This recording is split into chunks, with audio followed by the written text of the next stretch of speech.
Մեծահարուստը կարևոր խորհրդակցության էր, երբ նրա բջջային հեռախոսը սկսեց զանգալ։ Գծի մյուս կողմից նրա դուստրը դողացող ձայնով մթության միջից օգնություն էր խնդրում։ Հենց այդ պահին նա հասկացավ, որ մի սարսափելի բան էր կատարվում հենց բոլորի աչքի առաջ։ Եթե այս պատմությունը ձեզ հետաքրքրեց, մի մոռացեք բաժանորդագրվել մեր ալիքին, ասեք մեզ, թե որ քաղաքից եք դիտում։ Շարունակենք։ Արմեն Պետրոսյանը վաղ տարիքից սովորել էր, որ աշխարհը տատանումներ չի ներում։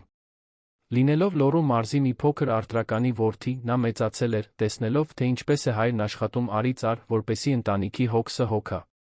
Երբ 17 տարեկան էր, ինքն իրեն խոստացավ, որ իր երեխաները երբեք չեն իմանա, թե ինչ է ուշացած վճարումների տագնապը կամ փողի պատճառով հետաձգված երազանքները։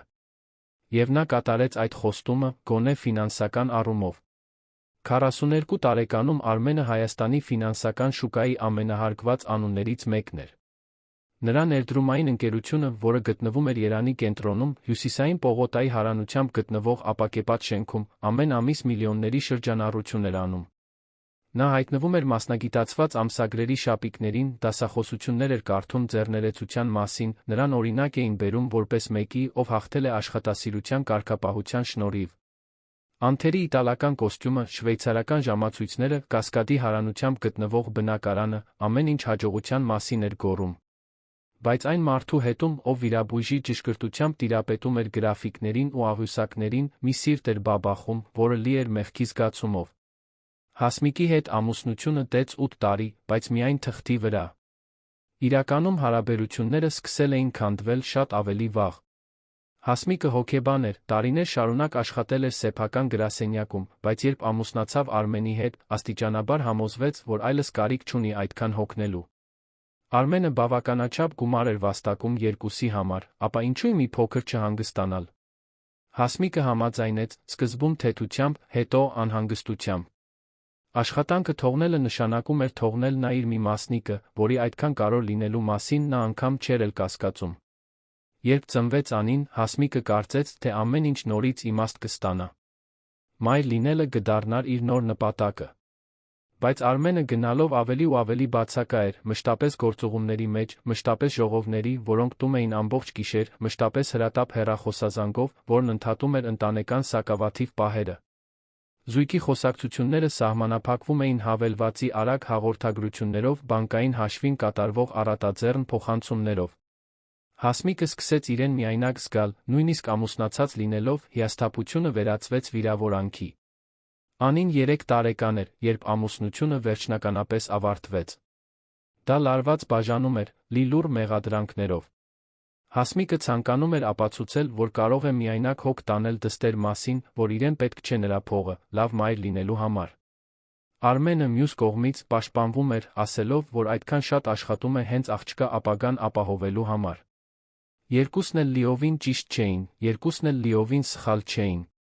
Բայց Հասմիկն էր, որ ստացավ Անի գրեթե ամբողջական խնամակալությունը, այն փաստարկով, որ երեխային անհրաժեշտ են կայունություն, օրակարգ, բաներ, որոնք հայրը իր քաոսային գրաֆիկով չէր կարող առաջարկել։ Դատական որոշումը Արմենին տրամադրեց միայն յուրաքանչյուր երկրորդ հանգստյան օրերը դպրոցական արձակուրդների մի մասը։ Արմենն ընդունեց իրավական պարտությունը, քանի որ այլ կերպ պայքարել չգիտեր։ Աղյուսակների գործարքների դատարանում նա անպարտելի էր։ Ընտանեկան կյանքի դատարանում նա իրեն լիակատար օտար էր զգում։ Փորձում էր բացակայությունները փոխհատուցել թանկարժեք նվերներով, ներմուծված խաղալիքներով, հանգստյան տներ ուղղորություններով, որոնք Անին հազիվ էր կարողանում վայելել, քանի որ անընդհատ մոր մասին էր հարցնում։ Նա կարծում էր, թե լավ հայր է, ապահովելով, որ դուստրը ոչ մի բանի կարիք չունենա։ Դեռ չէր հասկանում, որ այն, ինչ իրականում պետք էր աղջկան, ներկայությունն էր, աչքերի մեջ նայելը, գիրկն առնելը, երբ գիշերվա կեսին վախեցած արթնանում էր։ Հասմիկն իր հերթին աստիճանաբար խորասուզվում էր միայնության վիրավորանքի խառնուրդի մեջ։ 3 տարեկան երեխայի մասին միայնակ հոգ տանելը շատ ավելի հոգնեցուցիչ էր, քան նա պատկերացնում էր։ Առանց աշխատանքային առօրյայի, առանց իր կերտած մասնագիտական ինքնության, նա իրեն կորցրած էր զգում։ Սկսեց կասկածել, արդյոք ճիշտ ընտրություն էր կատարել, թողնելով կարիերան։ Նայում էր Անին սեր էր զգում, բայց նա հոգնածություն, հիասթափություն, մշտական ցանկություն, գոնե մեկ րոպե միայն իր համար ունենալու։ Եվ որքան ավելի էր հոգնում, այնքան ավելի մեղավոր էր զգում, որ երջանիկ չէ մայրությունից, ինչպես ամսագրերն էին ասում, որ պետք է լինի։ Հենց այս հոգեվիճակում Հասմիկը որոշեց դայակ վարձել։ Անի 4 տարին նոր էր լրացել, Հասմիկին օգնություն էր պետք էր շունչ քաշել, պետք էր մեկը, ով կզբաղվեր առօրյայով, մինչ ինքը կփորձեր վերադասավորել սեփական կյանքը։ Հարցազրույցի եկած կնոջ անունը Նունե էր։ Նա մոտ 50 տարեկան էր, ալեհեր մազերը հավաքված կոկիկ սանրվածքով, լուրջ, բայց քաղաքավարի տեսքով։ Ասում էր, որ փորձ ունի դժվար երեխաների հետ, որ գիտի, ինչպես սահմաններ դնել, որ հավատում է խիստ, բայց արդար դաստիարակությանը։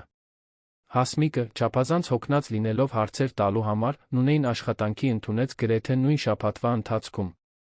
Սկզբում ամեն ինչ կարծես թե լավ էր ընթանում։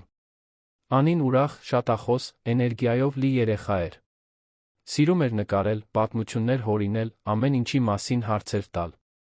Երբ Արմենը գալիս էր նրան տանելու հանգստյան օրերին, նա վազելով գալիս էր, ամուր գրկում նրա ոտքերը, անդադար պատմում մանկապարտեզի օրերի, ընկերների, իր նկարածների մասին։ Բայց աստիճանաբար ինչ-որ բան սկսեց փոխվել։ Արմենն առաջինը նկատեց մանրուքները։ Անին մոր հետ անցկացրած օրերից հետո ավելի լուռ էր վերադառնում, ավելի ինքնամփոփ։ Երբ նա բացում էր բնակարանի դուռը, աղջիկն այլս չէր վազում նրան գրկելու։ Դանդաղ էր մտնում, շուրջը նայելով, կարծես ինչ-որ բան ստուգեր։ Սկսեց տարօրինակ հարցեր տալ, օրինակ, արդյոք իր սենյակի դուռը բանալի ունի, արդյոք հայրիկը կփակի դուռը, եթե ինքը երկար մնա լոգարանում, արդյոք պետք է ամբողջ ուտելիքն ուտի, թե չէ անկյուն կկանգնեցնեն։ Արմենին այս ամենը շատ տարօրինակ էր թվում, բայց երբ հարցնում էր Հասմիկին, նա նյարդայնանում էր։ Ասում էր, որ նա չափազանցնում է, որ երեխան միշտ էլ դրամատիկ է եղել, որ փորձում է մանիպուլյացիա անել, հոր հետ ավելի շատ ժամանակ անցկացնելու համար։ Մի անգամ Անին գիշերվա կեսին ճչալով արթնացավ։ Արմենը վազեց նրա սենյակ, գտավ աղջկան անկողնում կծկված, դողալով։ Ասում էր, որ երազում տեսել է, թե փակված է մութ տեղում, չի կարողանում դուրս գալ։ Նա գրկեց աղջկան, հանգստացրեց, ինչպես կարողացավ, բայց դստեր այդքան վախեցած տեսքը դուրս չէր գալիս մտքից։ Ինչ-որ բան այն չէր, նա դա գիտեր։ Պարզապես չգիտեր, կոնկրետ ինչ։ Ուրբաթ առավոտյան էր, երբ Անին մոր տուն տանելուց առաջ արագ սուրճ խմելիս Արմենը որոշում կայացրեց։ Նայեց դստերը, որը դանդաղ ուտում էր իր նրբաբլիթը, աչքերը հառած ափսեին, սրտում մի ճնշող զգացում ունեցավ։ Աղջկան դպրոց թողնելուց հետո նա միանգամից գրասենյակ չվերադարձավ։ Գնաց, Դալմա։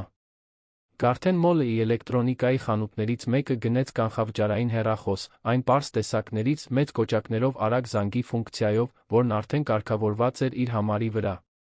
Այդ գիշեր, երբ Անին քնած էր իր բնակարանի հյուրասենյակում, Արմենը մտավ, վառեց գիշերային լամպը, ծնկի իջավ անկողնու մոտ։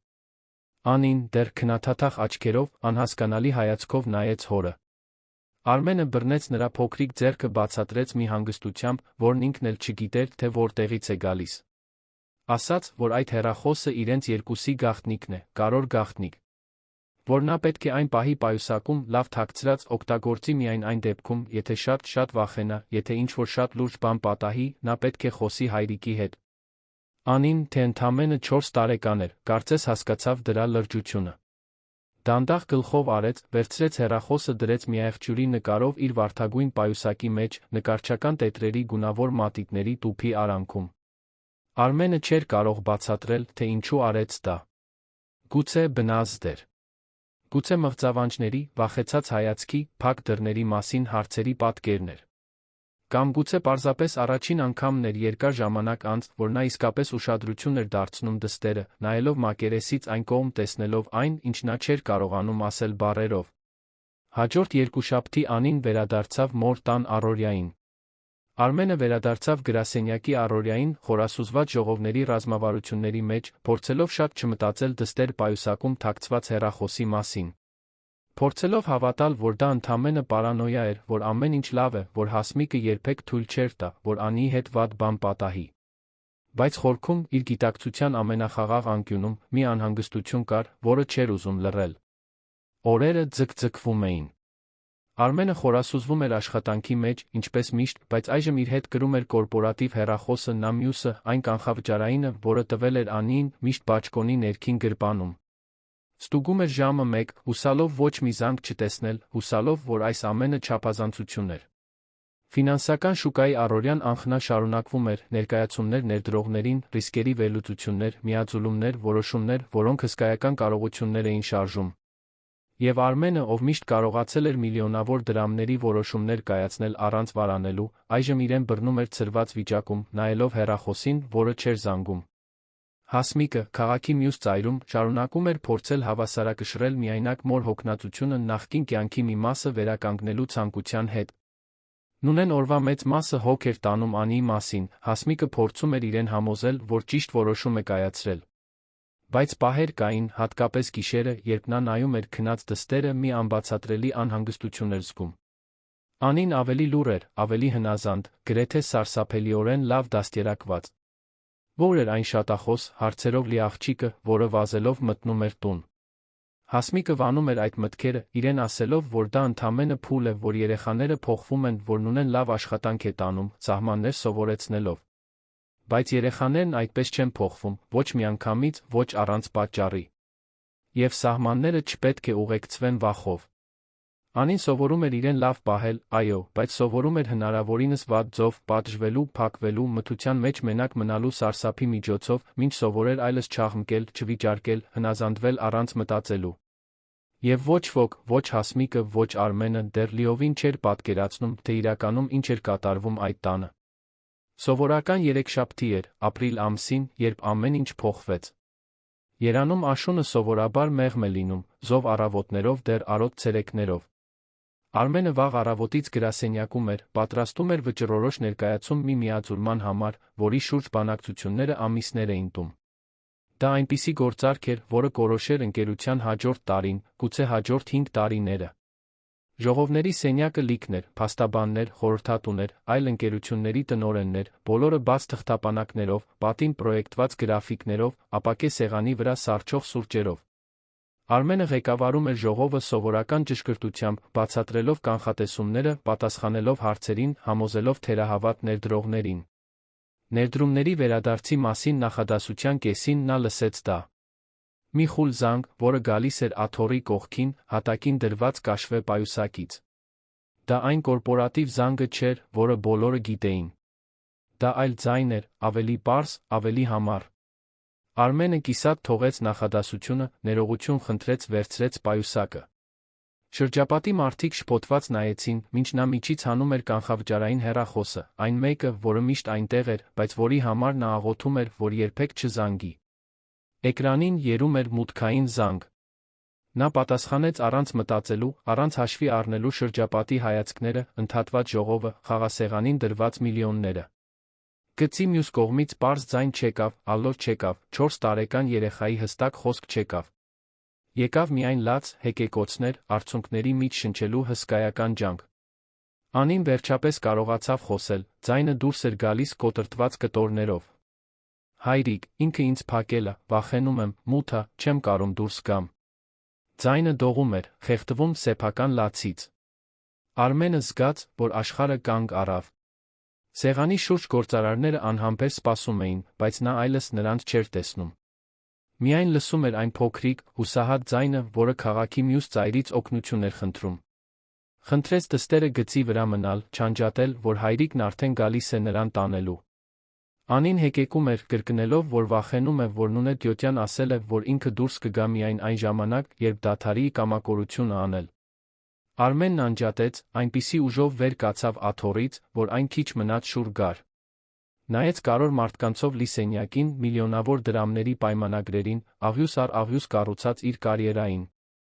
Եվ ընտրություն կատարեց։ Առանց բացատրությունների, առանց ներողությունների, պարզապես ասաց, որ պետք է գնա, որ արտակարգ իրավիճակ է, որ հետո կլուծեն։ Ոմանք փորձեցին վիճել, խոսել այդ ժողովի կարողության մասին, բայց Արմենն արդեն դռնից դուրս էր, արդեն միջանցքում էր, արդեն զանգում էր վարորդին, այն վստահելի մարդուն, ով տարիներ շարունակ ուղեկցում էր իրեն, նախկին թիկնապահին, ով գրեթե ընկեր էր դարձել։ Ճանապարհը դեպի Հասմիկի բնակարան, որը գտնվում էր Արաբկիրում, երբեք այսքան երկար չէր թվացել։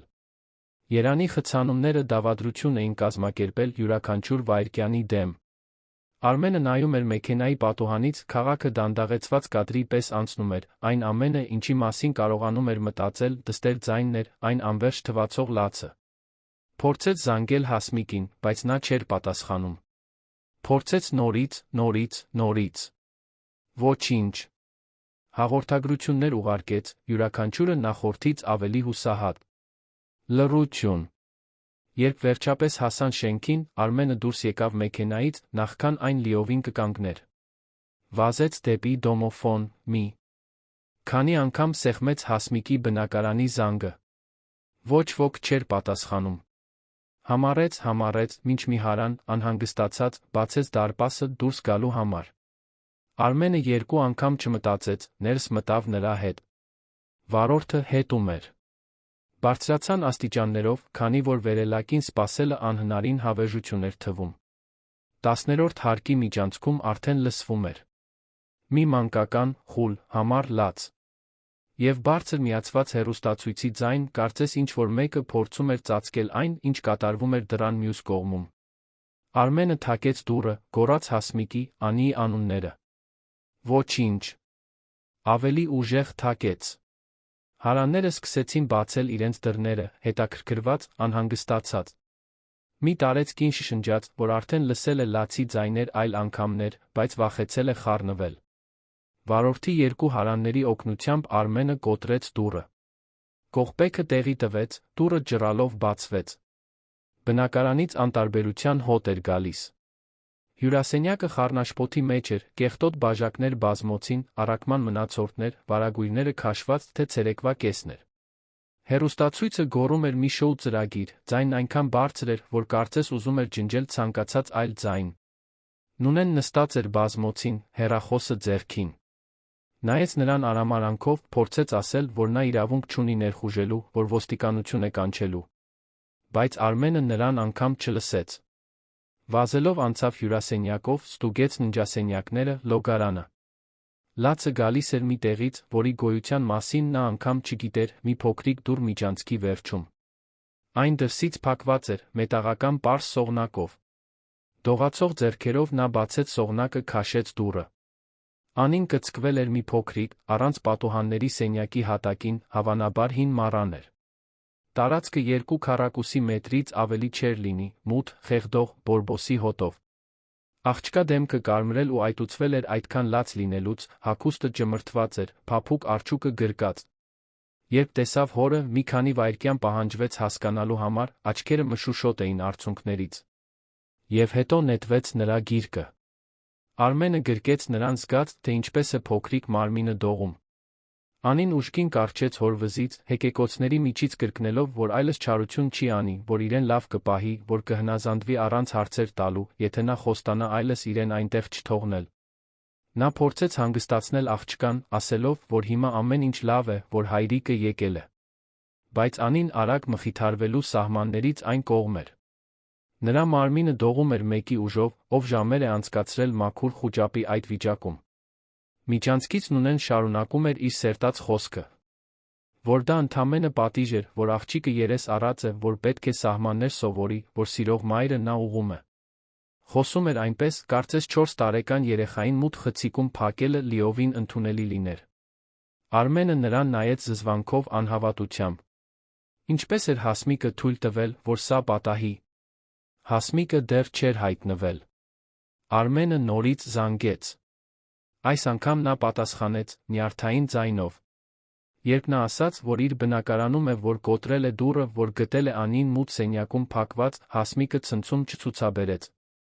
Ցուցաբերեց զայրույթ։ Զայրույթ նրա հանդեպ, տուն ներխուժելու, սկանդալ սարքելու համար։ Ասաց, որ գեղեցկության սրահից է վերադառնում, որ 20 րոպեից կհասնի, որ նա լավ կանի, շատ լավ բացատրություն ունենա։ Արմենն անջատեց առանց պատասխանելու։ Նայեց Անիին, ով դադարել էր լաց լինել, բայց շարունակում էր դողալ, աչքերը հառած սենյակի դռանը, կարծես վախենար, որ այն կարող է նորից փակվել։ Նայեց Նունեին, որը ձեռքերը խաչել էր։ Նայեց հարաններին, որոնք դռնից դիտում էին։ Եվ որոշում կայացրեց։ Չէր սպասելու Հասմիկի գալուն։ Չէր մնալու այնտեղ վիճելու։ Տանելու էր Անին հիվանդանոց, ծնության, ամեն ինչ փաստաթղթավորելու։ Որովհետև եթե մի բան կար, որ ֆինանսական շուկայում անցկացրած տարիները սովորեցրել էին Արմենին, դա այն էր, որ խոսքերը կարելի է վիճարկել, բայց փաստաթղթերը չեն ստում։ Եվ նրան ապացույցներ էին պետք։ Դուրս եկավ բնակարանից Անին գրկած, առանց հետ նայելու։ Վարորդը բացեց մեքենայի դուռը, Արմենը ներս մտավ դստեր հետ, որը դեռ կառչած էր իրենից։ Դեպի հիվանդանոց ճանապարհին Անին աստիճանաբար դադարեց դողալ։ Գլուխը դրեց հոր ուսին շշնջաց մի հարց, որը Արմենը երբեք չէր մոռանա։ Հայրիկ, դու ինձ հետ ես տանելու։ Էնտեղ։ Ձայնն այնքան փոքր էր, այնքան վախով լի, որ նա ստիպված էր գերմարտկային ջանք գործադրել, սեփական արցունքները չթափելու համար։ Ավելի ամուր սեղմեց դստերը կրծքին խոստացավ, հավաքելով իր ողջ վստահությունը, որ երբեք, որ այդ օրվանից ոչ ոք այլս նրան չի վնասի։ Դա մեծ խոստում էր, գուցե չափազանց մեծ մի մարդու համար, ով տարիներ շարունակ ձախողվել էր։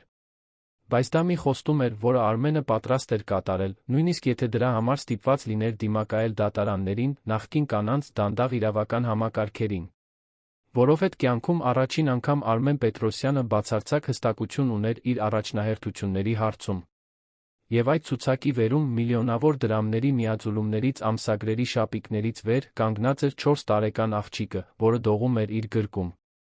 Նաիրի բժշկական կենտրոնը, մայրաքաղաքի ամենահեղինակավորներից մեկը, ուներ մանկական շտապօգնության բաժանմունք, որն աշխատում էր 24 ժամ։ Արմենը ներս մտավ, գրկին Անին, որը հրաժարվում էր նրանից անգամ մի վայրկյանով անջատվել։ Բուժքույրերը, սովոր լինելով ամեն տեսակի արտակարգ իրավիճակների, անմիջապես ճանաչեցին մեծ հուզական սթրեսի մեջ գտնվող երեխայի նշանները։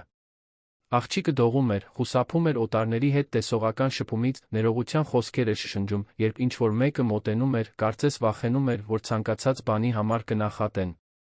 Հերթապահ մանկաբույժը մոտ 50 տարեկան մի կին էր, մազերը պոչ հավաքած, ուշադիր բարի հայացքով։ Նրա անունը բժշկուհի Սեդա էր, նա իր կարիերայի ընթացքում շատ երեխաներ էր տեսել, բայց հազվադեպ էր հանդիպել այնքան վախեցած երեխայի, որքան այս 4 տարեկան աղջնակը, որը հորից կառչել էր ու բաց չէր թողնում անգամ զննության համար։ Բժշկուհի Սեդան խնդրեց, որ Արմենը մնա զննության սեղանի կողքին ամբողջ ընթացքում, հասկանալով, որ նրանց բաժանելու ցանկացած փորձ միայն կվատթարացնի իրավիճակը։ Մինչ նա մեղմորեն խոսում էր Անիի հետ, պարզ հարցեր տալով փափուկ արջուկի նրա սիրելի մուլտֆիլմի մասին, բժշկուհի Սեդան ֆիզիկական զննություն էր անցկացնում։ Եվ այն, ինչ նա գտավ, Արմենի պատկերացրածից անդին էր։ Անին ջրազրկված էր, հավանաբար ժամեր շարունակ լաց լինելու ջուր չխմելու պատճառով։ Նրա ձեռքերի ոտքերի վրա փոքր կապտուկներ կային, որոնք չէին համապատասխանում երեխայի բնական ընկնելու հետքերին։ Եղունգները կրծոտված էին մինչ արյունահոսություն, ինչը քրոնիկ անհանգստության նշան էր։ Եվ ամենաանհանգստացնողը, աղջկա մոտ առկա էին միզապահության նշաններ, քանի որ նրա մոտ վախ էր ձևավորվել զուգարան գնալու խնդրանքից։ Բժշկուհի Սեդան խնդրեց հիվանդանոցի մանկական հոգեբանի ներկայությունը, Մարինե անունով մի երիտասարդ կնոջ, որը մասնագիտացած էր տրավմայի դեպքերում։ Մարինեն եկավ, իր հետ բերելով թուղթ գունավոր մատիտներ, պարզ, բայց հզոր գործիքներ, հասկանալու համար մի երեխայի ներաշխարհը, որը դեռ չուներ ամբողջական հուզական բառապաշար։ Համբերությամբ նա շահեց Անիի վստահությունը, սկզբում պարզապես մոտ լինելով, հետո թուղթ առաջարկելով, վերջապես խնդրելով, որ աղջիկը նկարի իր տունը։ Այն, ինչ նկարեց Անին, սառեցրեց բոլորի արյունը, ովքեր նայեցին։ Մի տուն, հսկայական դռնով, որն անհամաչափ էր նկարի մնացած մասի հետ։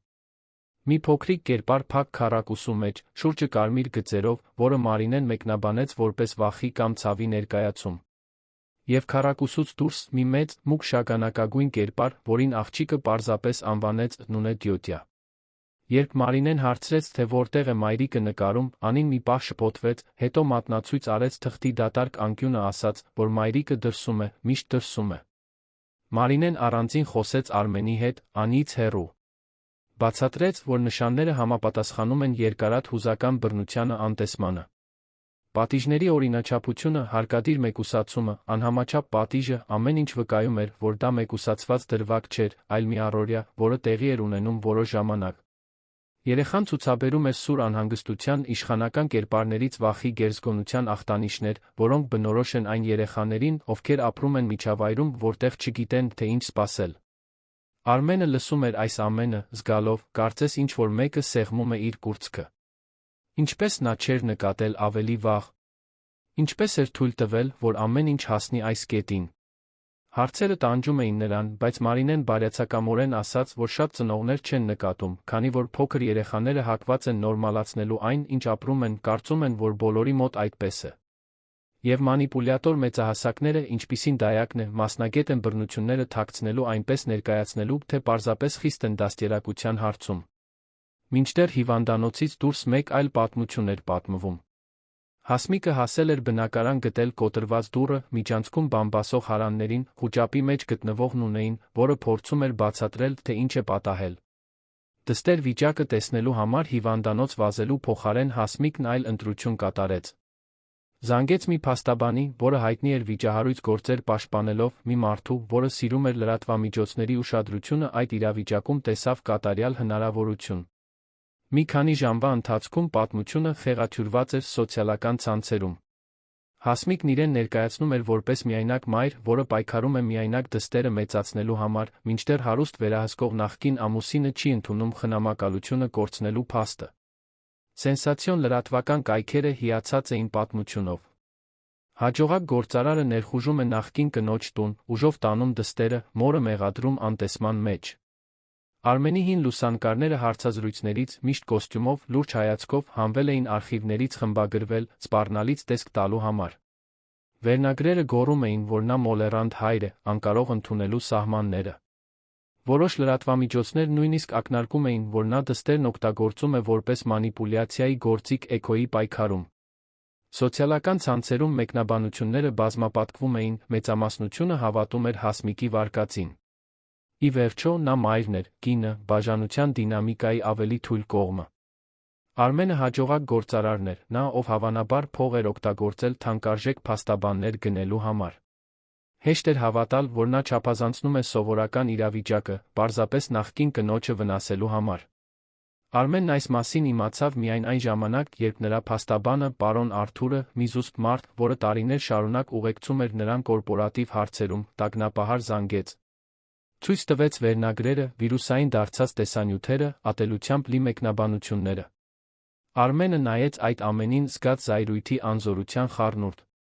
Կյանքում առաջին անգամ նա չէր կարող ճգնաժամ լուծել ժողովով, շուկայական ռազմավարությամբ, թվերով կանխատեսումներով։ Նա գործ ուներ հասարակական կարծիքի, հավաքական հույզերի, որդիների խնամակալությանը ձգտող տղամարդկանց մասին արմատացած նախապաշարմունքների հետ։ Փաստաբան Արթուրն ուղիղ ասաց. Նրանք պետք է արագ գործեն։ Ընտանեկան դատարանում լսումը լինելու էր 72 ժամից, դատավորը կարող էր հրամայել, որ անին վերադարձնեն մորը, մինչ հետաքննությունը կընթանա։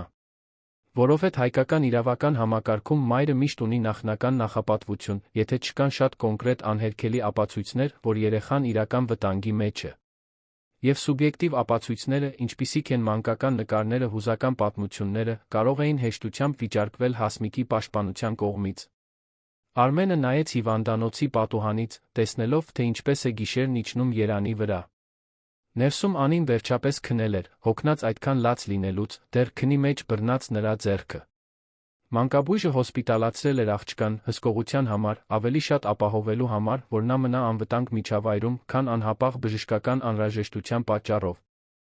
Եվ այդ լուրջ սենյակում, որը լուսավորված էր միայն միջանցքի թույլ լույսով, Արմենը կայացրեց իր կյանքի ամենակարևոր որոշումը։ Նա պայքարելու էր։ Հավաքելու էր ապացույցների յուրաքանչյուր կտոր, յուրաքանչյուր վկա, յուրաքանչյուր փաստաթուղթ, որն ապացուցում էր, թե ինչ է պատահել։ Թույլ չէր տալու, որ լրատվամիջոցների խեղաթյուրված վարկածը դառնա պաշտոնական ճշմարտություն։ Թույլ չէր տալու, որ անին վերադառնա այն բնակարան, այն մութ սենյակ, այն Դայակին, որը կարծում էր, թե երեխային դաստիարակում են վախով։ Հաջորդ ժամերին փաստաբան Արթուրը ձայնագրիչ բերեց։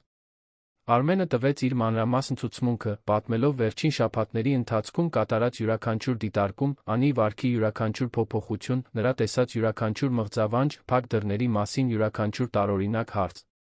Ձայնագրեց նա օգնության կանչի հեռախոսազանգը, այն ձայնագրությունը, որը մնացել էր կանխավճարային հեռախոսում։ Անի լացող ձայնը, որն օգնություն էր խնդրում, ասում էր, որ փակված է, նրա ունեցած ամենահզոր ապացույցն էր։ Բայց փաստաբան Արթուրը զգուշացրեց. Միայն ձայնագրությունը կարող է վիճարկվել։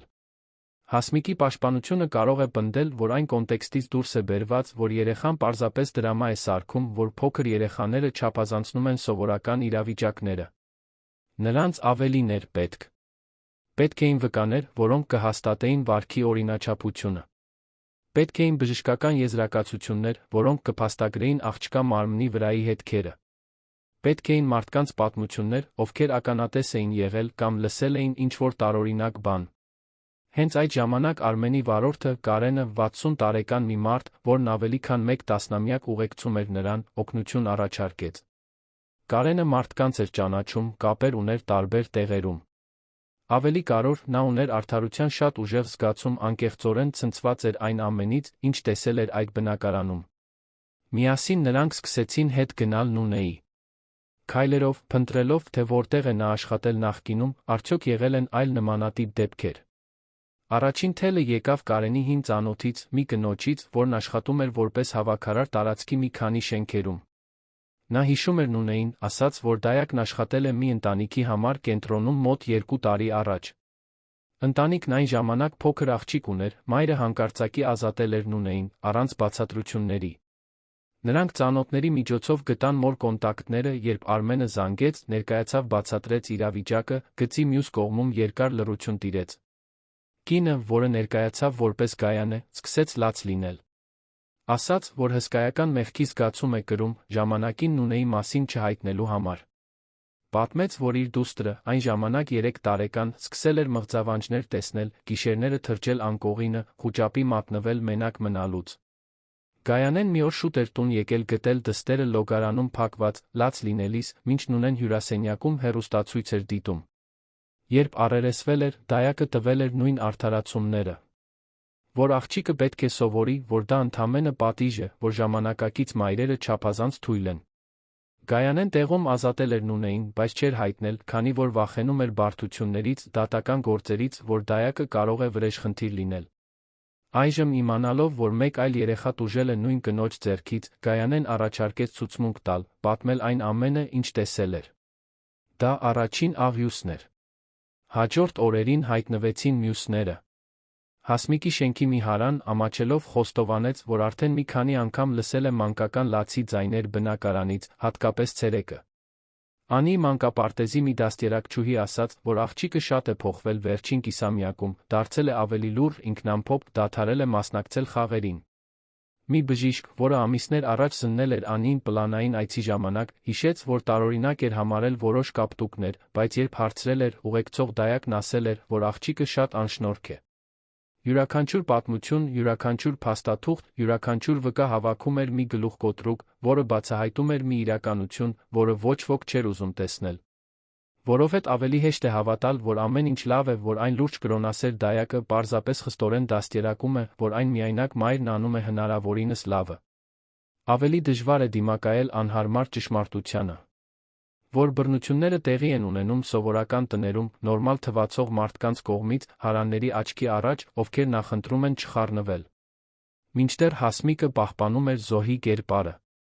Լացակումած հարցազրույցներ էր տալիս բամբասանքի կայքերին, խոսում այն մասին, թե որքան դժվար է միայնակ մայր լինել, թե ինչպես է նախկին ամուսինն օգտագործում փողն ու իշխանությունը, իրեն դստեր կյանքից հեռացնելու համար։ Նունեն, Հասմիկի փաստաբանի կողմից հրահանգված, պահպանում էր այն դիրքորոշումը, թե ինքը պարզապես լուրջ մասնագետ է, որը հավատում է ավանդական դաստիարակությանը։ Ասում էին, որ աղջկան սենյակում փակելը տել է ընդամենը 10 րոպե, ոչ թե այն ժամերը, որոնց մասին պատմում էր Անին։ Որ կապտուկները սովորական մանկական խաղերից էին։ Որ ամեն ինչ մեծ թյուրիմացություն է, որը ուռճացվել է մի հոր կողմից, ով չի ընդունում խնամակալությունը կորցնելու փաստը։ Եթե դուք լինեիք Արմենի տեղում, դիմակայելով դատական պայքարի հասարակական կարծիքի մի համակարգի դեմ, որը կարծես միշտ նախապատվությունը տալիս է մորը, դուք կհանձնվեիք, թե կշարունակեիք պայքարել։ Ասացեք մեզ մեկնաբանություններում։ Ճնշումը հսկայական էր։ Լրագրողները զանգում էին ուղիղ Արմենի հեռախոսին, հայտարարություններ, իր վարկածը պահանջելով։ Բայց փաստաբան Արթուրը լռություն էր խորհուրդ տվել։ Այն ամենը, ինչ կասվեր, կօգտագործվեր նրանց դեմ։ Դատարանին չէին տպավորում վերնագրերը, այլ ապացույցները։ Եվ հենց դրա վրա նրանք պետք է կենտրոնանային։ Լսումից առաջ գիշերը Արմենը չկարողացավ քնել։ Մնաց հիվանդանոցի բազկաթոռին Անի անկողնու կողքին, դիտելով նրա շնչառությունը, որը երբեմն անկանոն էր դառնում, երբ մղձավանջ էր սկսվում։ Ամեն անգամ, երբ նա վախեցած շարժվում էր, Արմենը բռնում էր նրա փոքրիկ ձեռքը շշնջում, որ ամեն ինչ լավ է, որ հայրիկն այստեղ է։ Փաստաբան Արթուրը եկավ լուսադեմին, իր հետ բերելով սուրճ դասավորված փաստաթղթեր։ Նա մեթոդիկ մարդ էր, բայց խոստովանեց, որ այս գործը տարբերվում է։ Սա պայմանագրերի մասին չէր, սա մի երեխայի մասին էր, որն արժանի էր պաշտպանության։ Նրանք վերանայեցին ամեն ինչ։ Բժշկուհի Սեդայի բժշկական եզրակացությունը, որը մանրամասնում էր Անիի մարմնի յուրաքանչյուր հետք։ Մարինեի հոգեբանական զեկույցը, որը բացատրում էր տրավման։ Օգնության կանչի ձայնագրությունը։ Վկաների ցուցմունքները։ Այն սենյակի լուսանկարները, որտեղ գտել էին Անիին։ Յուրաքանչյուր փաստաթուղթ ճշմարտություն էր, բայց փաստաբան Արթուրը զգուշացնում էր։ Պաշտպանությունը կփորձի անվստահություն հայտնել ամեն ինչի նկատմամբ։ Կասեն, որ Արմենը վճարել է վկաներին, որ մանիպուլյացիայի է ենթարկել դստերը, որ բժիշկները չափազանցրել են։ Հասարակական կարծիքը նրա դեմ էր, դատավորները նույնպես մարդիկ են։ Արմենը հարցրեց, թե որքան է հաղթելու իրական հավանականությունը։ Փաստաբան Արթուրն անկեղծ էր։ 50%։ Գուցե ավելի քիչ։ Համակարգը նախապատվությունը տալիս էր մայրերին, հատկապես բացակա հայրերի դեմ։ Եվ Արմենն ուներ այդ պատմությունը։ Հասմիկը գիտեր, թե ինչպես դա օգտագործել։ Նրանք կներկայացնեին մի մարդու դիմանկար, ով երբեք չի մտածել դստեր մասին, մինչ չի հասկացել, որ կորցնում է վերահսկողությունը։ Բայց մի բան կար նրանց օգտին՝ ճշմարտությունը։ Եվ ճշմարտությունը, երբ լավ փաստագրված է, կշիռ ունի։ Մարտահրավերն այն էր, որ դատավորը տեսնի մակերեսից այն կողմ։ Երբ ары ծագեց, Անին արթնացավ։ Տեսավ հորն այնտեղ, մի փոքրիկ ժպիտ հայտնվեց։ Դա շաբաթների ընթացքում առաջին անկեղծ ժպիտն էր։ Նրանք միասին նախաճաշեցին հիվանդանոցի սրճարանում, երկար ժամանակ անց առաջին անգամ Արմենը չստուգեց կորպորատիվ հեռախոսը, չմտածեց բաց թողնված ժողովների մասին։ Նա լիովին ներկա էր, լսում էր դստերը, որը պատմում էր իր նկարածի, նոր անուն ստացած արջուկի մասին։ Արմենը վերջապես հասկացավ, թե ինչ է կորցրել բոլոր այդ տարիների ընթացքում։ Դրանք մեծ պահերը չէին, թանկարժեք ճամփորդությունները։ Դրանք այս փոքր բաներն էին՝ միասին նախաճաշ, ոչնչի մասին խոսակցություններ, պարզ ներկայություն։ Երբ դատարան գնալու ժամանակը եկավ, բժշկուհի Սեդան թույլատրեց Անի ժամանակավոր դուրս գրումը, պայմանով, որ նա հետո կվերադառնա, անկախ արդյունքից։ Արմենը հագավ այն զուսպ կոստյումը, որը բերել էր փաստաբան Արթուրը։ Ոչ թե թանկարժեք իտալականը, այլ մի պարզը, որը լրջություն էր հաղորդում առանց ամբարտավանության։ Ընտանեկան գործերով դատարանը գտնվում էր Երանի կենտրոնական մասում, միշտ լի մարդկանցով, որոնք լուռ պայքարներ էին մղում։ Երբ Արմենը հասավ, դրան մոտ լրագրողներ կային։ Տեսախցիկներ, գոռացող հարցեր, բայց նա լուռ անցավ։ Հասմիկն արդեն այնտեղ էր, իր փաստաբանի Նունեի հետ։ Երբ տեսավ Արմենին, նրա հայացքը մաքուր զայրույթի էր։ Ոչ թե նրա համար, որ փրկել էր դստերը, այլ նրա համար, որ մարտահրավեր էր նետել իր պատմությանը, որ բացահայտել էր անտեսումը։ Սենյակը փոքր էր, պաշտոնական, բեժ պատերով։ Դատավոր Անահիտը ներս մտավ, 60 անց մի կին, տասնամյակների փորձով։ Փաստաբան Արթուրը շշնջաց, որ բախտները բերել է, որ նրա մոտ են ընկել։ Ասաց, որ նա գիշերը կարդացել է գործը, որ այս դեպքը նրա քունը տարել է։ Հասմիկի պաշտպանությունն առաջինն էր։ Փաստաբանը խոսեց նվիրված մոր մասին, որը հրաժարվել էր կարիերայից, որն անում էր հնարավորինս լավը իր ունեցած ռեսուրսներով։ Խոսեց Արմենի մասին, որպես բացակա հոր, որը հայտնվեց միայն այն ժամանակ, երբ հասկացավ, որ կորցնում է վերահսկողությունը։ Կանչեց Նունեին ցուցմունք տալու, նա կրկնեց սերտած խոսքը։ Լուրջ մասնագետ, հավատում է կարգապահությանը, պատիժը տել է ընդամենը րոպեներ, երեխան չափազանցնում է։ Եվ մտածեց զանգի մասին։ Այն հեռախոսի, որը զանգեց ժողովի կեսին, այն փոքրիկ ձայնի, որն օգնություն էր խնդրում։ Եթե նա չտար այդ հեռախոսը Անիին, որքան երկար դա կշարունակվեր։ Մինչև կարող է 4 տարեկան երեխան դիմանալ փակված, պատժված, լռեցված լինելուն։ Անի ապագան կախված էր նրանից, թե արդյոք դատավորը կհավատա նրա վարկածին, թե արդյոք կոնկրետ ապացույցները կհաղթեն լավ կառուցված հուզական պատմություններին։ Կախված էր նրանից, թե արդյոք ճշմարտությունը բավականաչափ ուժեղ կլինի։ Արմենը լուր խոստում տվեց. անկախ նրանից, թե ինչ կպատահի, Անին չի վերադառնա այն տուն։ Ոչ այնքան ժամանակ, քանի դեռ ինքը պայքարելու ուժ ունի։ Առաջին անգամ Արմեն Պետրոսյանը հասկացավ, թե ինչ է նշանակում հայր լինել։ Դա կապ չուներ փողի կամ խաղալիքների հետ։ Դա կապ ուներ ներկա լինելու հետ, երբ դա կարևոր է, պաշտպանելու հետ, երբ դա անհրաժեշտ է, պայքարելու հետ, երբ դա անհնարին է թվում։ Հերթը հասավ Արմենին փաստաբան Արթուրին ներկայացնելու իրենց գործը։ Փաստաբան Արթուրը սկսեց հանգիստ, բացատրելով, որ իրենք այստեղ չեն Հասմիկին որպես մայր հարձակվելու համար, այլ Անին պաշտպանելու մի միջավայրից, որը դարձել էր թունավոր վտանգավոր։ Նա առաջինը ներկայացրեց բժշկական եզրակացությունը, բարձրաձայն կարդալով բժշկուհի Սեդայի գտածոները, սուր ջրազրկում, պատահական ընկնելու հետ անհամատեղելի կապտուկներ, վախից առաջացած միզապահության նշաններ, սուր անհանգստություն։ Ցույց տվեց աղջկա մարմնի լուսանկարները, որոնք արվել էին հիվանդանոցում դատական թույլտվությամբ, յուրաքանչյուր հետ փաստագրված բացատրված։ Դատավոր Անահիտը խնդրեց ավելի մոտիկից տեսնել լուսանկարները։ Մի քանի րոպե նայեց, դեմքն անշարժ, բայց աչքերը դավաճանում էին աճող անհանգստությունը։ Հասմիկի փաստաբանը փորձեց միջամտել, ասելով, որ երեխաները միշտ քերծվածքներ կապտուկներ են ունենում, որ դա մանկության բնական մասն է։ Բայց փաստաբան Արթուրը հակադարձեց բժշկական բացատրությամբ։ Այդ կապտուկները գտնվում էին կոնկրետ տեղերում, այնպիսի ձևով, որոնք վկայում էին հարկադիր զսպման կամ սեղմման, ոչ թե ընկնելու մասին։ Հաջորդը հոգեբանական զեկույցն էր։ Մարինեին կանչել էին որպես փորձագետ վկա, նա ներկա էր դահլիճում։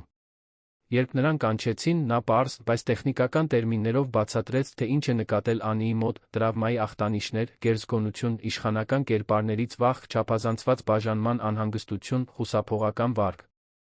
Ցույց տվեց Անիի նկարները, բացատրելով, թե ինչ է նշանակում յուրաքանչյուր գիծ տրավմայի ենթարկված երեխայի տեսողական լեզվում։ Հսկայական ստուռը, որը գրավում էր թղթի գրեթե ամբողջ տարածքը։ Փոքրիկ կերպարը փակ քառակուսու մեջ։ Վառ գույների բացակայությունը, մուգ երանգների գերակշռությունը։ Հասմիկը աչքերը տնկեց, ինչ-որ բան շշնջաց իր փաստաբանին։ Վերջինս ոտքի կանգնեց, պնդեց, որ երեխաները դրամատիկ նկարներ են անում, որ չի կարելի իրավական որոշումներ հիմնել մանկական խզբզոցների վրա։ Մարինեն պահպանեց մասնագիտական հանգստությունը, բացատրեց, որ առանձին վերցրած մի նկարը կարող է տարբեր կերպ մեկնաբանվել։ Բայց ֆիզիկական ախտանիշների, երեխայի սեփական պատմության, դաստիարակչուհու կողմից փաստագրված վարքային փոփոխությունների հետ համատեղ ձևավորվում էր անհերքելի օրինաչափություն։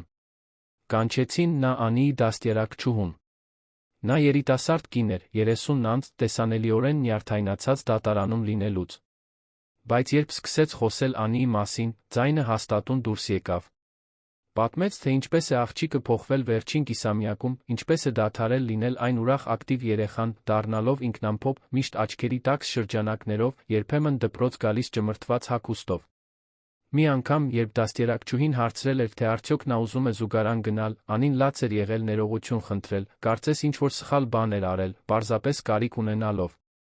Դաստիարակչուհին դա տարօրինակ էր համարել, բայց չգիտեր ինչ անել, չուներ բռնության կոնկրետ ապացույցներ, միայն մի անհարմար զգացողություն, որ ինչ-որ բան այն չէ։ Այնուհետ փաստաբան Արթուրը ներկայացրեց Գայանեին, այն մորը, ով նախկինում աշխատանքի էր վերցրել Նունեին։ Գայանեն դողալով մտավ դահլիճ, ակնհայտորեն նյարդային, բայց վճռական։ Պատմեց իր փորձառությունը։ Ինչպես էր վարձել Նունեին, կարծելով, թե լավագույնն է անում դստեր համար, ինչպես սկսեց նկատել երեխայի վարքի փոփոխությունները, մղձավանջները, մենակ մնալու վախը, մինչ այն օրը, երբ տուն եկավ, գտավ դստերը լոգարանում փակված, մինչ Նունեն հանգիստ հեռուստացույց էր դիտում։ Երբ առերեսվել էր դայակի հետ, ստացել էր նույն արդարացումները, երես առած երեխա, սահմաններ է պետք, ժամանակակից դաստիարակությունը չափազանց թույլ է։ Գայանեն տեղում ազատել էր Նունեին, բայց գրում էր չհայտնելու մեղքը։ Այժմ իմանալով, որ մեկ այլ երեխա տուժել է նույն մարդու ձեռքից, նա այնտեղ էր, անելու այն, ինչ պետք է աներ տարիներ առաջ։ Հասմիկի փաստաբանը փորձեց անվստահություն հայտնել Գայանեի ցուցմունքի նկատմամբ, ակնարկելով, որ նրան կարող էր վճարել Արմենը կամ որ նա ինչ-որ անձնական վրեժխնդրություն ունի Նունեի դեմ։ Բայց Գայանեն նայեց նրան հաստատուն ձայնով ասաց. Ինչ չեմ վճարել, ես այստեղ եմ, որովհետև իմ 3 տարեկան դուստրը ամիսներ շարունակ մղձավանջներ է տեսել Նունեի խնամքի տակ լինելուց հետո, ես թույլ չեմ տա, որ իմ լռությունը նպաստի մեկ այլ երեխայի նույն տառապանքներին։ Կանչեցին նա շենքի հարաններին։ Տարեց կինը, որն ասել էր Արմենին, թե լսում է լացի ձայներ, բայց վախենում է խառնվել, հաստատեց, որ մի քանի անգամ ցերեկը լսել է երկարատ մանկական լաց Հասմիկի բնակարանից։ Ամեն անգամ, երբ մյուս հարանների հետ խոսել է, բոլորն ասել են, որ դա իրենց գործը չէ, որ յուրաքանչյուրն իր երեխաներին դաստիարակում է, ինչպես ուզում է։ Այժմ, դատավորի առաջ, նա ամոթից լաց էր լինում, ասելով, որ պետք է ինչ-որ բան աներ, որ երեխայի լացը երբեք չպետք է անտեսվի։ Եվ հետո եկավ ամենահզոր ապացույցը՝ զանգի ձայնագրությունը։ Փաստաբան Արթուրը թույլտվություն խնդրեց այն միացնել դահլիճում։ Դատավորը գլխով արեց։ Երբ ձայնը սկսեց հնչել, դատարանում բացարձակ լռություն տիրեց։ Անի ձայնը լաց լինելիս, հեկեկալիս, դժվարությամբ ասում էր, որ կյոտյան փակել է իրեն, որ մութ է, որ վախենում է, որ հայրիկին է ուզում։ Խեղդվող, ընդհատվող շնչառությունը մեկի, ով լաց էր եղել մինչ ուժասպառ լինելը։ Փոքրիկ ձայնը, որն ասում էր, թե այլս չարություն չի անի, աղաչում էր դուրս գալ այնտեղից։ Հասմիկը գունատվեց։ Նունեն նայեց հատակին։ Հասմիկի փաստաբանը փորձեց պնդել, որ երեխան կարող է չափազանցնում է, որ երեխաները դրամատիկ են, բայց դատավոր Անահիտն ինքն ընդհատեց նրան։ Ասաց, որ 3 երեխա է մեծացրել, 10 թոռ ունի, գիտի տարբերել մանկական կամակորությունը իրական սարսափից։ Այն, ինչ նա հենց նոր լսեց, իրական խուճապի մեջ գտնվող երեխայի ձայնն էր, որն օգնություն էր խնդրում այն մեծահասակից, ում վստահում էր։ Այնուհետ փաստաբան Արթուրը ներկայացրեց այն սենյակի լուսանկարները, որտեղ գտել էին Անիին։ Նկարներ, որոնք արվել էին ոստիկանության կողմից Արմենի դստեր հեռանալուց հետո։ Փոքրիկ, առանց պատուհանների, մութ տարածքը, դրսից դրված սողնակով։ Դա սենյակ չէր, ոչ էլ կոկիկ պահարան։ Դա բառացիորեն լքված մառան էր, որը վերածվել էր ինքնաշեն բանտախցի։ Դատավորը խնդրեց ուշադիր տեսնել յուրաքանչյուր լուսանկար, հարցեր տալով չափսերի, այնտեղ երեխայի մնալու տողության մասին։ Կարենը, որը ներկա էր եղել փրկությանը, հաստատեց, որ երբ իրենք հասել էին, լացն արդեն խրպոտ էր, ինչը վկայում էր, որ աղջիկն այնտեղ երկար ժամանակ էր, հավանաբար առավոտից։ Այնուհետ դատավորն արեց մի անսովոր բան։ Ընդմիջում խնդրեց պահանջեց, որ Անին բերեն դահլիճ։ Փաստաբան Արթուրն ու Արմենը լարվեցին։ Երեխային այդ միջավայրում մոր իրեն վնասած դայակի առաջ դնելը դաժան էր թվում։ Բայց դատավորը բացատրեց, որ պետք է լսի հենց երեխայից, իր բառերով, թե ինչ է պատահել։ Հավաստիացրեց, որ դա կկատարվի մեղմորեն, Մարինեի ներկայությամբ, հուզական աջակցություն ցուցաբերելու համար։ Երբ Անին ներս մտավ, փոքրիկ ու վախեցած, հոր ձեռքից կառչած, ամբողջ դահլիճը կարծես շունչը պահեց։ Դատավորն իջավ իր բարձր տեղից ծնկի իջավ աղջկա մակարդակին, մի բարի ժեստ, որը կոտրեց միջավայրի պաշտոնականության մի մասը։ Սկզբում խոսեց Անիի հետ պարզ բաների մասին, փափուկ արջուկի, նրա սիրելի գույնի, թե ինչ է սիրում նկարել։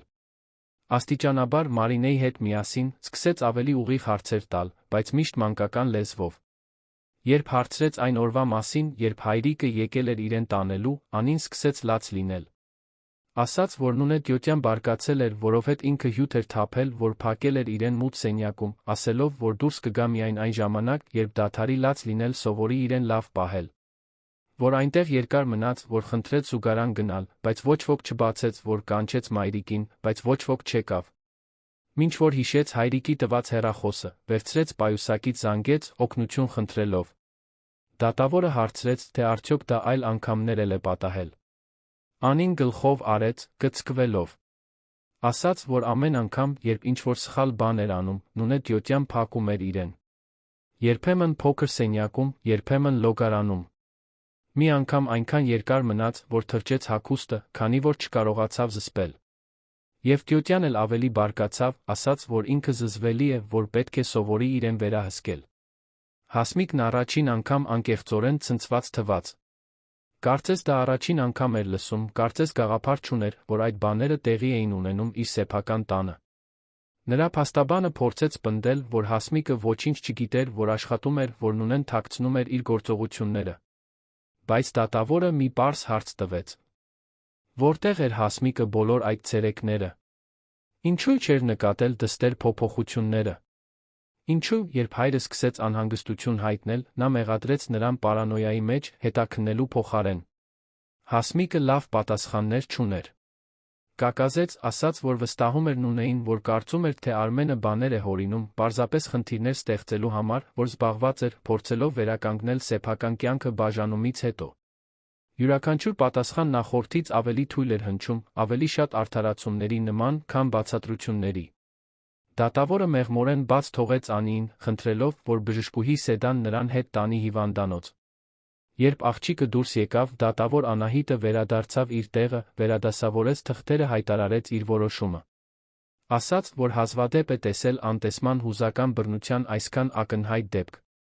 Որ հասկանում է, որ Հասմիկն անձնական դժվարություններ է ունեցել, բայց դա չի արդարացնում դստեր խնամքն ամբողջությամբ փոխանցել մեկին, ով ակնհայտորեն բռնի մեթոդներ է օգտագործում։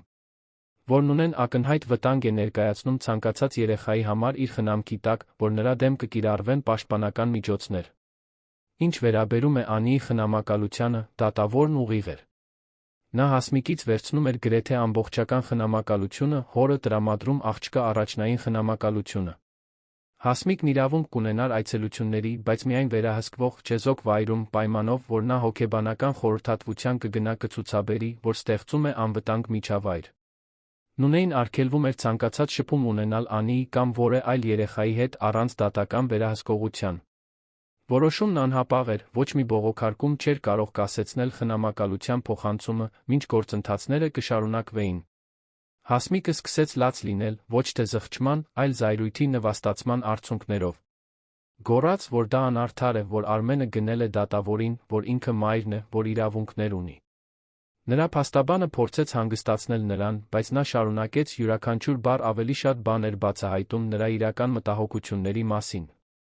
Դա Անիի բարեկեցության մասին չէր, այլ իր սեփական իմիջի, վերահսկողությունը կորցնելու, հրապարակայնորեն դատվելու մասին։ Արմենը հաղթանակ չզգաց, զգաց միայն թեթություն։ Մի հսկայական թեթություն, կարծես շաբաթներ անց առաջին անգամ կարողանում էր շնչել։ Փաստաբան Արթուրը սեղմեց նրա ուսը համերաշխության ժեստով։ Նրանք հասել էին իրենց նպատակին։ Անին անվտանգ էր։ Գոնե իրավաբանորեն, գոնե թղթի վրա, աղջիկն այլևս ստիպված չէր լինի վերադառնալ այն բնակարան, այն մութ սենյակ, այն կնոջը, որը շփոթում էր դաստիարակությունը դաժանության հետ։ Դատարանից դուրս լրագրողները սպասում էին։ Տեսախցիկները պատրաստ էին ֆիքսելու պահը, խոսափողներն ուղղված էին։ Հասմիկն առաջինը դուրս եկավ, դեռ լաց լինելով, հուզական հայտարարություններ անելով անարդարության, հարուստ տղամարդկանց նախապատվություն տվող համակարգի, այն մասին, թե ինչպես են իրեն խանգարում տեսնել դստերը։ Ամբոխի մեջ որոշ մարդիկ կարծես կարեկցում էին նրան, հավատալով անարդարացիորեն վարվող մոր պատմությանը։ Երբ Արմենը դուրս եկավ, թշնամանք էր սպասում։ Սպասում էր գոռոցների, մեղադրանքների, ագրեսիվ տեսախցիկների։ Բայց փաստաբան Արթուրը խելացի էր գտնվել։ Նա լուրջ լրատվամիջոցներին, ոչ թե սենսացիոններին, փոխանցել էր լսման փաստաթղթերը։ Անիի զանգի ձայնագրությունը հասել էր խմբագրություններ։ Նրա գտնվելու սենյակի լուսանկարները շրջանառվում էին։ Եվ պատմությունը սկսում էր փոխվել։ Մեղադրական հարցերի փոխարեն լրագրողները ցանկանում էին իմանալ, թե ինչպես է Անին, արդյոք նա կստանա հոգեբանական աջակցություն, որոնք են հաջորդ քայլերը։ Արմենը, հետելով փաստաբան Արթուրի խորհրդին, կարճ արժանապատիվ հայտարարություն արեց։ Ասաց, որ այստեղ չէ որևէ մեկի մասին վատ խոսելու համար, որ իր միակ մտահոգությունը դստեր բարեկեցությունն է, որ Անին այժմ կլինի անվտանգ միջավայրում, որտեղ կկարողանա սկսել վերականգնվել իր կրած տրավմայից։ Շնորհակալություն հայտնեց բոլոր նրանց, ովքեր քաջություն ունեցան վկայություն տալու, հատկապես Գայանեին, ում ազնվությունը վճռորոշ էր եղել։ Եվ ասաց, որ հուսով է, որ այս դեպքը զգուշացում կլինի այլ ծնողների համար։ Վստահելը կարևոր է, բայց զգոնությունը նույնպես։ Բռնության նշանները հաճախ նուրբ են, բայց չպետք է անտեսվեն։ Հաջորդ ժամերին սոցիալական ցանցերում պատմությունը սկսեց ամբողջությամբ փոխվել։ Նույն լրատվամիջոցները, որոնք Արմենին ներկայացրել էին որպես չարագործ, այժմ հոդվածներ էին հրապարակում այն մասին, թե որքան կարևոր է, որ ծնողները ուշադրություն դարձնեն իրենց երեխաների վարքային փոփոխություններին։ Մայրությանը նվիրված էջերը կիսվում էին մանկական բռնության նշանների ցուցակներով։ Վստահելի խնամողներ ընտրելու մասին քննարկումները գերիշխում էին ֆորումներում։ Հասմիկը, որը փորձել էր իրեն զոհի դերում դնել, այժմ հարցաքննվում էր, թե ինչու չէր նկատել, թե ինչ է կատարվում իր սեփական տանը։ Արմենն այս ամենին չհետեց։ Նա հիվանդանոցում էր, նստած այն անկողնու կողքին, որտեղ հանգստանում էր Անին։ Աղջիկը շատ էր լաց եղել լսումից հետո, հուզականորեն հյուծված, բայց նա տեսանելիորեն թեթացած։ Երբ Արմենն ասաց, որ նա այժմ իր հետ է ապրելու, որ այլս ստիպված չէ վերադառնալ մայրիկի տուն, եթե չի ուզում, որ ոչ ոք այլս իրեն ոչ մի տեղ չի փակի, Անին գրկել էր հորը մի ուժով, որը կարծես ուզում էր հավաստիանալ, որ դա իրական է, որ դա այլս երազ չէ, որից կարթնանա վերադառնա մղձավանջ։ Այդ գիշեր Արմենը վերջապես թույլ տվեց իրեն զգալ այն ամենի ծանրությունը, ինչ պատահել էր։ Լաց եղավ, այնտեղ, հիվանդանոցի լոգարանում, Անիի աչքերից հեռու։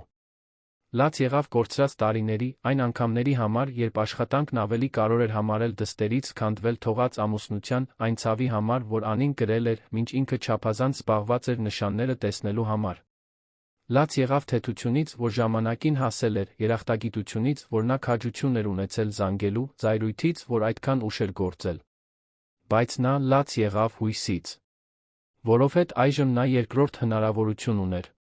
Հնարավորություն լինելու այն հայրը, որին Անին արժանի էր կառուցելու հարաբերություններ, հիմնված իրական ներկայության, ոչ թե թանկարժեք նվերների վրա, ցույց տալու նրան, որ կարող է վստահել իրեն, որ ինքը միշտ այնտեղ կլինի, երբ նա իր կարիքն ունենա։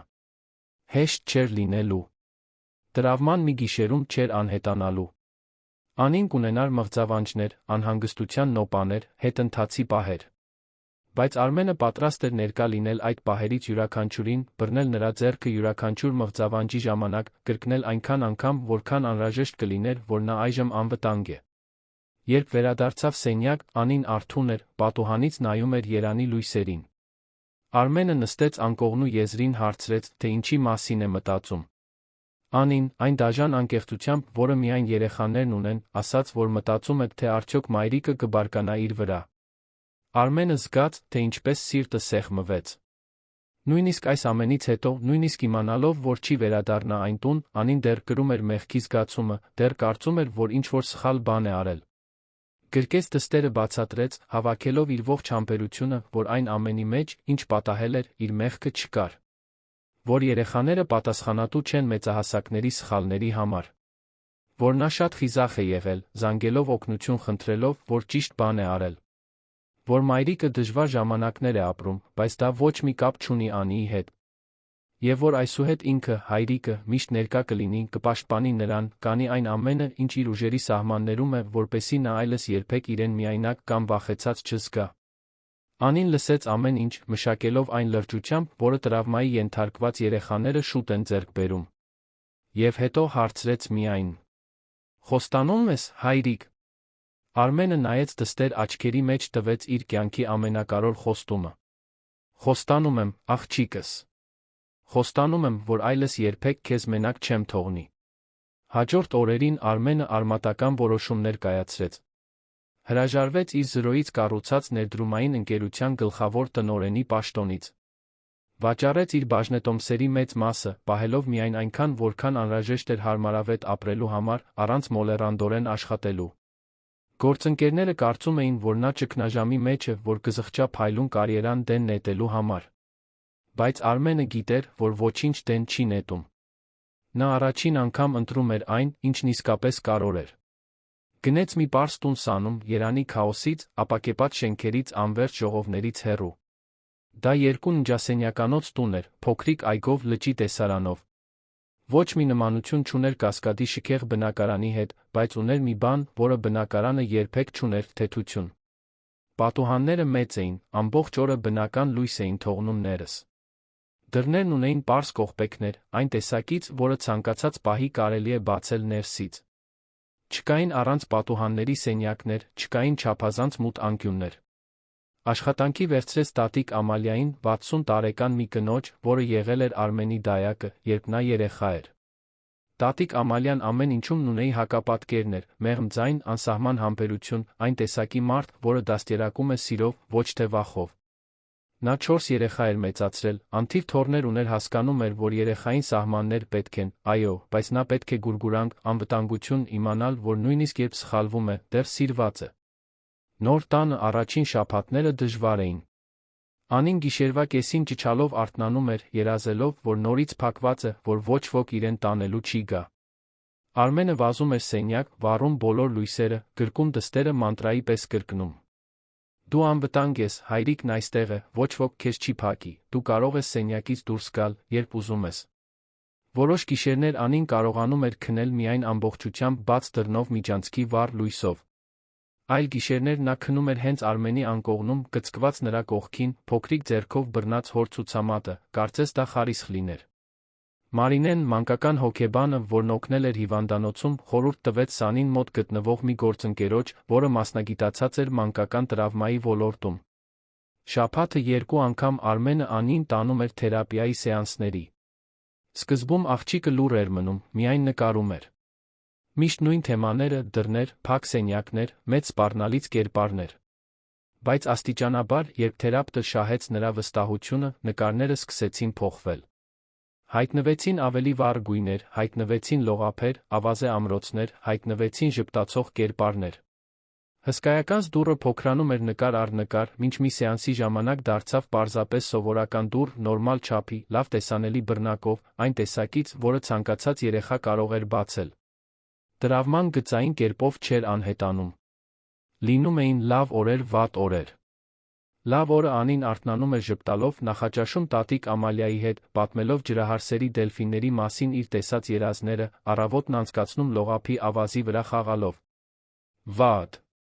օրը դրան ցանկացած շղկոց նրան ստիպում էր կծկվել, սենյակում մենակ մնալու ցանկացած փորձ խուճապ էր առաջացնում, ցանկացած փոքր հիասթափություն նրան ստիպում էր լաց լինել, չափազանցված ներողություն խնդրել, կարծես սպասում էր մի պատժի, որն այլս չէր գալիս։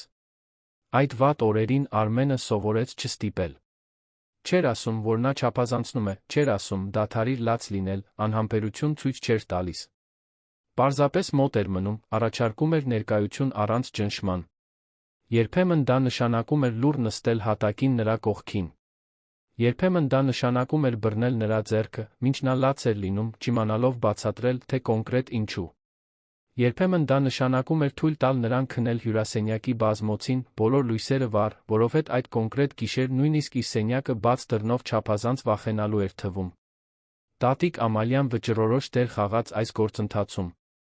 Նա ուներ մի համբերություն, որը կարծես անսպառ էր, լարված պահերը թեթացնելու ունակություն, առանց նվազեցնելու այն, ինչ Անին զգում էր։ Երբ աղջիկը հյութ էր թափում խուճապի մատնվում, սպասելով պատժի, տատիկ Ամալիան մեղմորեն ծիծաղում էր ասում, որ պատահում է, որ բոլորն էլ երբեմն բաներ են թափում, հետո նրանք միասին մաքրում էին, խոսելով այլ բաների մասին, դա վերածելով սովորական պահի, ոչ թե վերապրած տրավմայի։ Աստիճանաբար Անին սկսեց առողջ կերպով սահմաններ փորձարկել։ Երեխայի համար նորմալ փոքր անհնազանդություններ, որոնք նախկինում կառաջացնեին խիստ պատիժներ, այժմ լուծվում էին հանգիստ խոսակցություններով։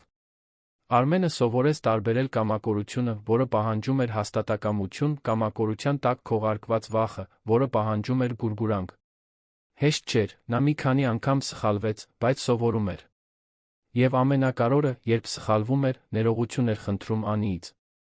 Բացատրում էր, որ հայրիկը նույնպես սովորում է, որ երբեմն սխալ ընտրություններ կանի, բայց միշտ կլսի նրան կփորձի հաջորդ անգամ ավելի լավ անել։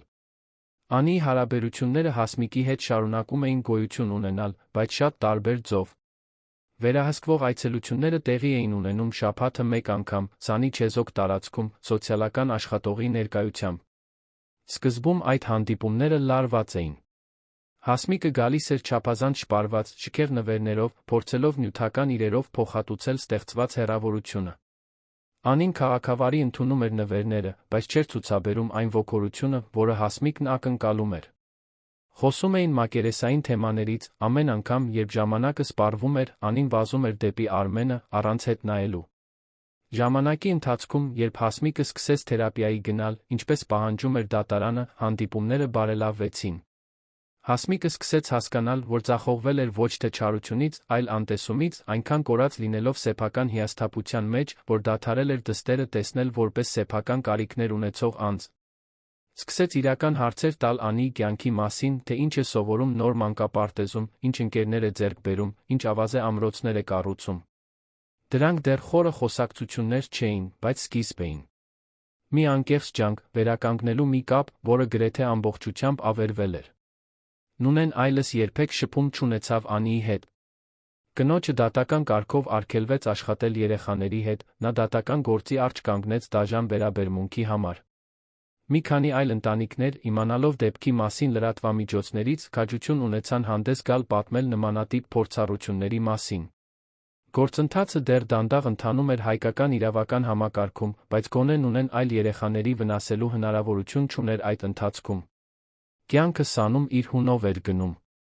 Արմենը Անին գրանցեց մի փոքրիկ Մոնտեսորիի մանկապարտեզում, ընդամենը 15-20-ով, որտեղ դաստիարակչուհիները ժամանակ համբերություն ունեին յուրաքանչյուր երեխայի հետ անհատապես զբաղվելու։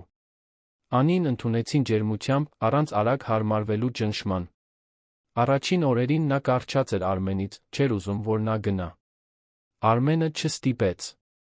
Նստում էր դասարանի անկյունում գործունեության ընթացքում, պարզապես ներկա, մինչ նա իրեն բավականաչափ ապահով զգար, ինքնուրույն ուսումնասիրելու համար։ 2 շաբաթ պահանջվեց, մինչ նա վերջապես ժպիտով ձեռքով արեց նրան ասած, որ հայրիկը կարող է գնալ, որ ինքը լավ կլինի։ Առավոտները դարձան սուրբ ծես։ Արմենը վաղ էր արթնանում, նախաճաշ պատրաստում, սպասում, որ Անին բնականon արթնանա, առանց խիստ ժամանակացույցի ճնշման։ Միասին ուտում էին պատշգամբում, նայելով լճին, խոսելով օրվա պլանների մասին։ Պարզ բաներ, լողափ գնալ, խեցիներ փնտրել, ավազե ամրոց սարքել, գուցե այցելել քաղաքի կենտրոնի արհեստների տոնավաճառ։ Դրանք թանկարժեք կամ շքեղ ծրագրեր չէին, բայց արվում էին միասին, լիարժեք ներկայությամբ, առանց զանգող հեռախոսների, առանց ընդհատող հրատապ ժողովների։ Անին առաջին անգամ իսկական ընկերներ ունեցավ։ 2 աղջիկ մանկապարտեզից, Լաուրան, Սոֆյան, դարձան անբաժան ընկերուհիներ։ Երեքին միշտ միասին էին տեսնում, ավազի վրա խաղեր հորինելիս, գունավոր քարեր հավաքելիս, մրցելիս, թե ով կկառուցի ամենաբարձր ամրոցը։ Արմենն ընկերացավ աղջիկների ծնողների հետ, նրանք սկսեցին խմբային միջոցառումներ կազմակերպել, խորոված լողափին, նավակով զբոսանքներ, օդապարուկ թռցնելու օրեր դաշտում։ Դա լիովին տարբեր սոցիալական կյանք էր, քան այն, ինչ նա ուներ Երանում, որտեղ հարաբերություններն ավելի շատ կապերի մասին էին, քան անկեղծ մտերմության։ Անի 5-րդ տարեդարձին Արմենը խնջույք կազմակերպեց լողափին, երեկոյան։ Ոչ մի շքեղ բան, պարզապես ընկերուհիները, մի քանի հարաններ, տատիկ Ամալյան, փաստաբան Արթուրը, որը հատուկ եկել էր, նույնիսկ Կարենը, որը գրեթե ընտանիքի անդամ էր դարձել։ Կար տնական շոկոլադե տորտ, որը Անին օգնել էր տատիկ Ամալիային պատրաստել, կային պարզ խաղեր, ինչպիսիք են պարան քաշելը, աթոռախաղը, կային ծառերին կապված գունավոր փուչիկներ։ Երբ կտրեցին տորթը, բոլորը երգեցին «Ծնունդը շնորհավոր», Անին փչեց մոմերը հսկայական, անկեղծ, ազատ ժպիտով։ Դա այնքան տարբեր էր այն շքեղ խնջույքներից, որոնք Արմենը նախկինում կազմակերպում էր, թանկարժեք սպասարկումով, հսկայական փչովի խաղալիքներով, որտեղ Անին ամբողջ ժամանակ փնտրում էր հորը, որը միշտ հեռախոսով աշխատանքի ինչ-որ հրատապ հարց էր լուծում։ Այդ պարզ խնջույքին լողափին Արմենը լիովին ներկա էր։ Պարան քաշեց մինչ շունչը կտրվեց, պարեց մանկական երգերի տակ, չանհանգստանալով ծիծաղելի երալուց, նստեց ավազին Անիին գրկած, ուղիղ թղթե ափսեից տորտ ուտելու։ Եվ երբ լուսանկարներ արեց, դա սոցիալական ցանցերում կատարյալ կյանք ցուցադրելու համար չէր, այլ պարզապես այդ հիշողությունները պահպանելու, այն պահերը, որոնք վերջապես իրական էին, ոչ թե բեմադրված։ Արմենի փոխակերպումը նկատեցին բոլորը, ովքեր նրան ճանաչում էին։ Փաստաբան Արթուրը, երբ այցելում էր, ասում էր, որ նա 10 տարով երիտասարդացել է, թե շատ ավելի քիչ է աշխատում։ Տատիկ Ամալյան ասում էր, որ նա գտել է այն, ինչ շատ մարդիկ ամբողջ կյանքում փնտրում են՝ իսկական նպատակ։ Նախկին գործընկերները, որոնք սկզբում կարծում էին, թե նա սխալ է գործում, սկսեցին խոստովանել։ Ոմանք, թաքնված նախանձով, որ Արմենը ճիշտ ընտրություն է կատարել։ Բայց ամենամեծ հաստատումը գալիս էր Անիից։ Աղջիկը, որը ամիսներ առաջ տրավմայի ենթարկված, վախեցած, կծկված էր, այժմ վազում էր լողափով, բարձր ծիծաղելով, վստահությամբ ավազե ամրոցներ կառուցում, ամբողջ գիշեր քնում առանց մղձավանջների, շաբաթական առնվազն 4 անգամ։ Դեռ լինում էին դժվար պահեր, դեռ կային գործոններ, որոնք նրան ժամանակավորապես վերադարձնում էին վախի այդ վիճակին։ Բայց տարբերությունն այն էր, որ այժմ նա ուներ ամուր աջակցության ցանց։ Ուներ ներկա հայր, սիրող խնամող, գրագետ, թերապևտ, հավատարիմ ընկերներ, ուշադիր դաստիարակչուհիներ։ Նա այլս մենակ չէր տրավմայի միջով անցնելիս։ Այդ հատկապես գեղեցիկ օրերից մեկին, երկինքը կապույտ էր առանց ամպերի, լիճը հանգիստ, Արմենը նստած էր ավազին, դիտելով, թե ինչպես է Անին խաղում ընկերուհիների հետ։ Նրանք մանրակրկիտ ամրոց էին կառուցում, աշտարակներով կամուրջներով ծիծաղում էին, երբ ալիքները մոտենում էին սպառնում ավերել կառույցը։ Անին հրահանգներ էր գոռում մյուս աղջիկներին, լիովին տարված խաղով, առանց յուրաքանչյուր 5 վայրկյանը մեկ հետ նայելու, ստուգելու, թե արդյոք հայրը դեռ այնտեղ է։ Դա առաջընթացի նշան էր։ Նա սկսում էր իրեն բավականաչափ ապահով զգալ, մշտական հսկողության կարիք չունենալու համար։ Կարենը, որն իջել էր նրանց այցելելու այդ հանգստյան օրերին, նստեց Արմենի կողքին։ Մի որոշ ժամանակ լուռ մնացին, պարզապես դիտելով երեխաների խաղը։ Հետո Կարենն ասաց մի բան, որը Արմենը երբեք չէր մոռանա։ Գիտեք, պարոն, երբ ես ձեզ հանդիպեցի 10 տարի առաջ, տեսնում էի մի մարդու, որն ամեն ինչ ուներ, բայց դատարկ էր թվում։ Հիմա տեսնում եմ մի մարդու, որն ավելի քիչ բան ունի, բայց վերջապես ամբողջական է թվում։ Կարծում եմ, սա է այն, ինչն անվանում են գտնել այն, ինչն իսկապես կարևոր է։ Արմենը գլխով արեց, կոկորդում մի գունդ զգալով։ Մտածեց այն ամենի մասին, ինչ պատահել էր, բոլոր սխալների, որոնք գործել էր, բոլոր վատ ընտրությունների, որոնք հանգեցրել էին այն ապրիլյան օրվան, երբ հեռախոսը զանգեց ժողովի կեսին։ Մտածեց, թե որքան մոտ էր եղել Անին կորցնելուն, ոչ միայն Հասմիկի խնամակալությանը, այլ այն անդառնալի տրավմային, որը կարող էր առաջացնել այդ իրավիճակից մի քանի ամիսը։ Եվ մտածեց, թե ինչպես մի պարզ նախապատրաստական քայլը, այդ պարզ հեռախոսը 4 տարեկան երեխային տալը, փոխել էր ամեն ինչ։ Եթե նա չվստահեր սեփական բնազդին, եթե անտեսեր այն նուրբ նշանները, որ ինչ-որ բան այն չէ, եթե հավատար Հասմիկին, երբ նա ասում էր, որ ինքը չափազանցնում է, որտեղ կլինեին նրանք հիմա։ Այս հարցի պատասխանը դեռ տանջում էր նրան դժվար գիշերներին, բայց նա հիշեցնում էր, որ գոնե մի ճիշտ բան էր արել, երբ դա ամենից շատ էր կարևոր։ Անին այդ պահին վազելով եկավ, ոտքերին կպած ավազով, դեմքը կարմրած արից ոգորությունից։ Հայրիկ, արի տես մեր սարքած ամրոցը։ Ամենամեծն է։ Արմենը ոտքի կանգնեց, թույլ տվեց, որ նա քաշի իր ձեռքը, գնաց նրա հետ, հիանալու ավազե կառույցով, որը մի քանի ժամից կտաներ մակընթացությունը, բայց որն այդ պահին աշխարհի ամենակարևոր բանն էր այդ 3-5 տարեկան աղջիկների համար։ Մինչ հիանում էր ամրոցով լսում յուրաքանչյուր աշտարակի յուրաքանչյուր մանրուքի մասին ոգորված բացատրությունները, Արմենը մի հիմնարար բան հասկացավ։ Իսկական երջանկությունը մեծ պահերի, հսկայական նվաճումների, ամսագրերի վերնագրերի մեջ չէր։ Այն այնտեղ էր, հենց այդ պահին փոքրիկ ձեռքերը բռնած իրենը, մանկական ձայնը ոգորված շատախոսում էր, արիտակ շողերը դեմքին, ավազը ոտքերի մատների արանքում, բացարձակ վստահությունը, որ նա հենց այնտեղ է, որտեղ պետք է լինի։ Այլս չկային միլիոնավոր դրամների ժողովներ, որոնք սպասում էին իրեն։ Այլս չկար իտալական կոստյում պահարանում կամ շվեյցարական ժամացույց դաստակին։ Այլս չկար շքեղ մեքենայի վարորդ կամ բնակարան Երանի ամենաթանկ թաղամասում։ Բայց կար անսահման ավելի արժեքավոր մի բան։